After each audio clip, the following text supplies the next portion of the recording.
Gente, bom dia a todos vocês, como é que vocês estão? Hoje eu trago para vocês um assunto de história na página 96, a República Nova. A gente terminou a República Velha, entramos na República Nova. Ele é um pouquinho extenso, tá um pouquinho extenso. Eu vou tentar falar o mais rápido possível, dar uma resumida, porque senão o tempo vai ficar...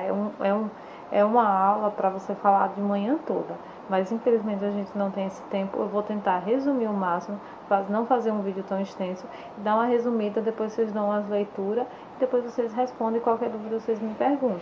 São praticamente 3 folhas, então eu preciso adiantar o assunto, então eu vou dar uma enxugada, uma resumida nele, e eu vou falando um pouquinho rápido. E aí a República Velha, ela durou do ano de 1930 a 1835, praticamente aí quase 55 anos, não é isso? E aí, a primeira foi a Nova República, foi de Era Vargas, que foi de 1930 a 1945, 15 anos aí, eu vou ler rapidinho. Durante a República Velha, havia uma grande satisfação popular com a centralização do poder entre os partidos políticos que representavam a aliança política do café com leite. Então, a classe média urbana passou a exigir eleições sem fraudes e o voto secreto, que é o que acontece hoje. A gente, é secreto e não pode ter fraudes, Esse período foi um dos mais importantes para o Brasil, já que foi nele que o nosso país passou de uma economia baseada na agricultura do café para uma nação industrial, Foi quando se instalou as indústrias aqui, Produtora de diversos artigos. Nesse período também acontece 2 golpes contra a democracia, o Estado Novo e a ditadura militar. Nesse Estado Novo foi o Estado de Era Vargas, que aí chamamos de Era Vargas o período de 15 anos em que Getúlio Vargas governou o Brasil. Que aí Getúlio Dornelles Vargas foi o grande responsável pelo desenvolvimento do Brasil, de um país agrário para um país industrial, passa da agricultura para a indústria. Vargas assumiu o governo provisório com o apoio de forças armadas e do povo, passou a governar por decreto-lei, assumindo por isso os poderes executivos e legislativos. Enviou interventores para alguns estados para ocupar o lugar de governante. Em 1934 foi promulgada uma nova Constituição que incluía o voto secreto, o direito de mulher ao voto, os direitos dos trabalhadores, jornada de trabalho de 8 horas, descanso semanal remunerado, férias, licença maternidade, multa por demissão sem justa causa e proibição do trabalho de menores de 14 anos. E a criação de previdência pública. Então, durante essa nova Constituição, deu direito a alguns trabalhadores, a mulher ao voto.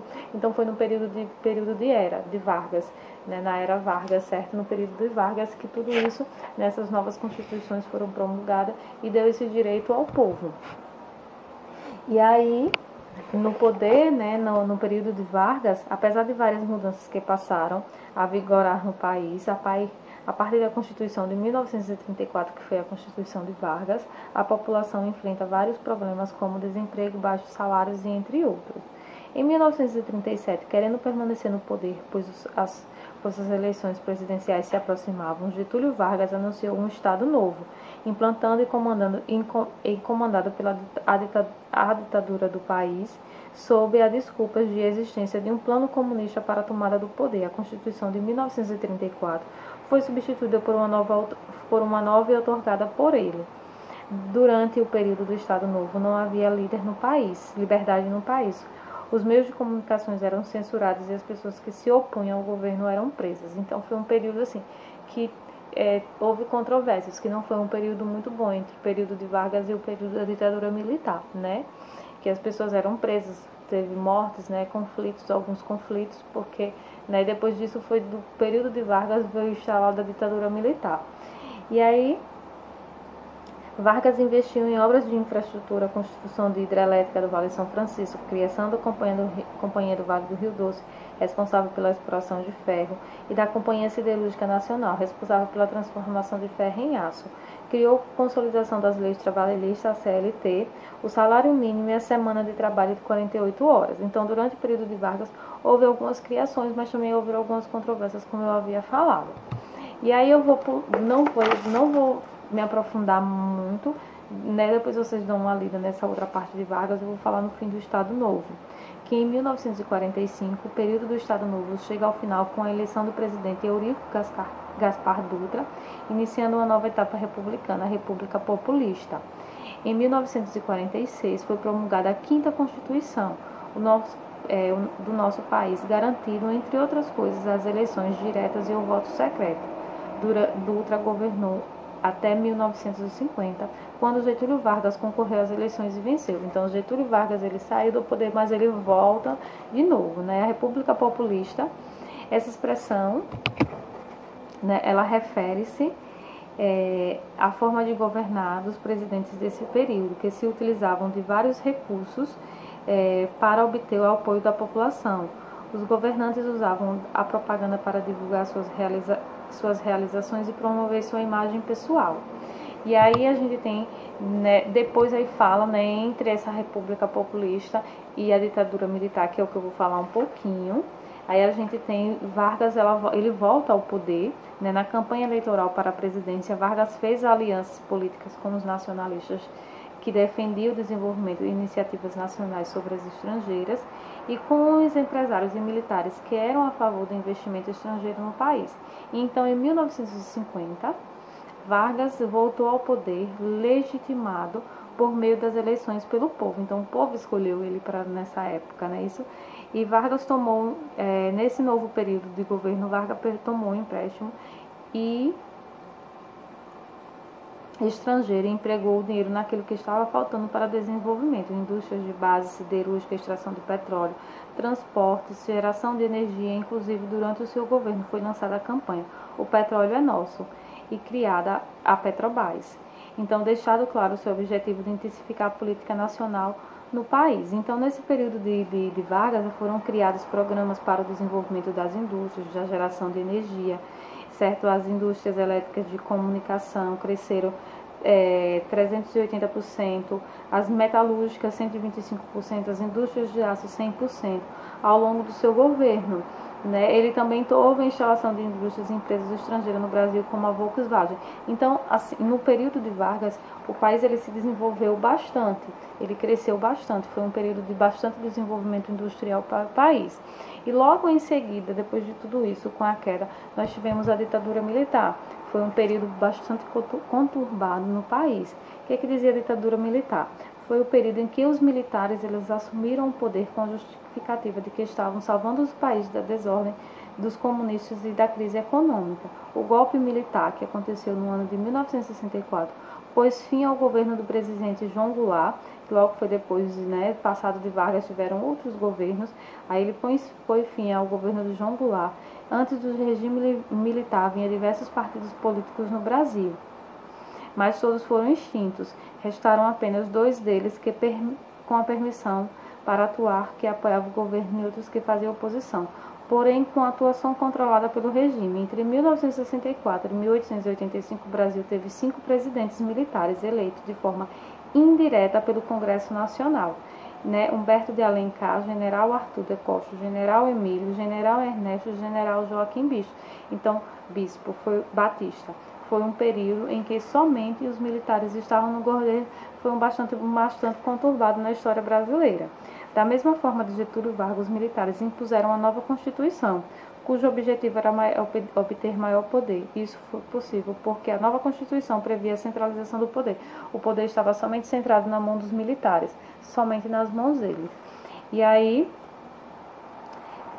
inclusive o de criar leis, que é uma função do Poder Legislativo, nas mãos do presidente, ou seja, do Poder Executivo. As leis criadas pelo Poder Executivo tinham o nome de atos institucionais. O pior dos ALs foi a AL5, pois anulava muitos direitos civis do brasileiro. Então, os civis, né, os brasileiros, eles perderam bastante direitos nessa época da ditadura militar. Durante esse período houve muita violência, assassinato, tortura, sequestro, entre outras coisas, especialmente durante o governo do General Médici. Então foi um período de bastante satisfação, né, que as pessoas temiam bastante que a ditadura voltasse, né, com esse novo governo, nosso novo presidente, né, que houvesse muitas guerras, muitas mortes, muita miséria, e a ditadura militar, que as pessoas perdessem seus direitos civis, né, direito de democracia, né, não pudessem opinar, para a gente voltar a uma ditadura militar no país. E aí a gente tem, só para finalizar, eu sei que foi muito rápido, eu sei que a explicação é básica, não dá pra gente se aprofundar muito por conta do tempo.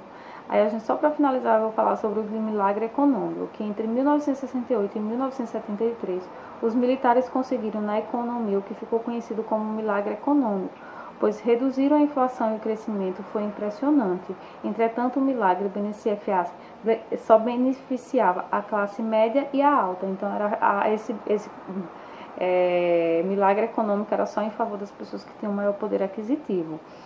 E aí a população que mais precisava das políticas públicas ficou sem receber a atenção do governo.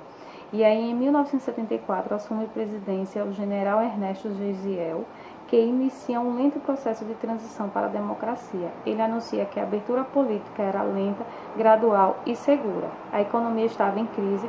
Com o fim do milagre econômico, a população então se articulou para tirar os militares do poder e ainda aconteceram, como eles estavam enfraquecidos, greves enormes, lideradas por Luiz Inácio Lula da Silva, na época, que foi o nosso presidente, na região da ABC Paulista, onde havia grande concentração de indústrias, na quais os operários lutavam por melhores condições de trabalho e de remuneração.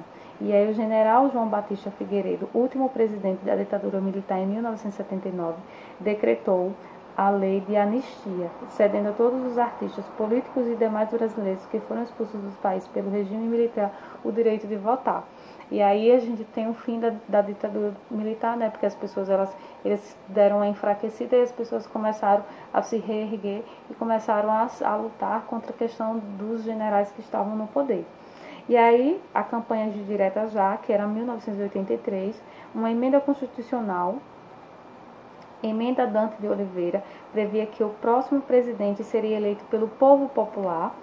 A partir dessa emenda, iniciou-se a campanha pelas diretas já, e muitos comícios foram realizados por todo o país, mesmo com todo esse empenho, a emenda não passou. E o presidente que substituía Figueiredo foi eleito pelo colégio eleitoral, ou seja, pelo voto dos políticos que faziam parte do Congresso Nacional. E aí, em 1985, o Congresso Nacional, através de eleições indiretas, escolheu o civil Tancredo Neves, que já tinha influência por meio político, para a presidência. Era o fim da ditadura militar, entretanto, Tancredo não chegou a assumir a presidência porque faleceu antes da posse, e o vice-presidente José Sarney assumiu e começava uma nova república, e depois a gente já tem uma nova república com o fim da ditadura militar no Brasil, certo? E aí a gente finaliza. Vocês respondem a página 101, 102, 103, eu sei que é uma explicação bastante básica, mas eu peço para que vocês deem uma leitura, certo? Com mais calma, para vocês entenderem melhor. E vocês se aprofundam e tendo algumas dúvidas, vocês me perguntam, porque assim foi muito rápido, porque senão a gente não pode estender mais de 10 minutos no vídeo. E aí vocês deem uma leitura, como o assunto é um pouquinho extenso, depois qualquer dúvida vocês me perguntam, beijos e até mais.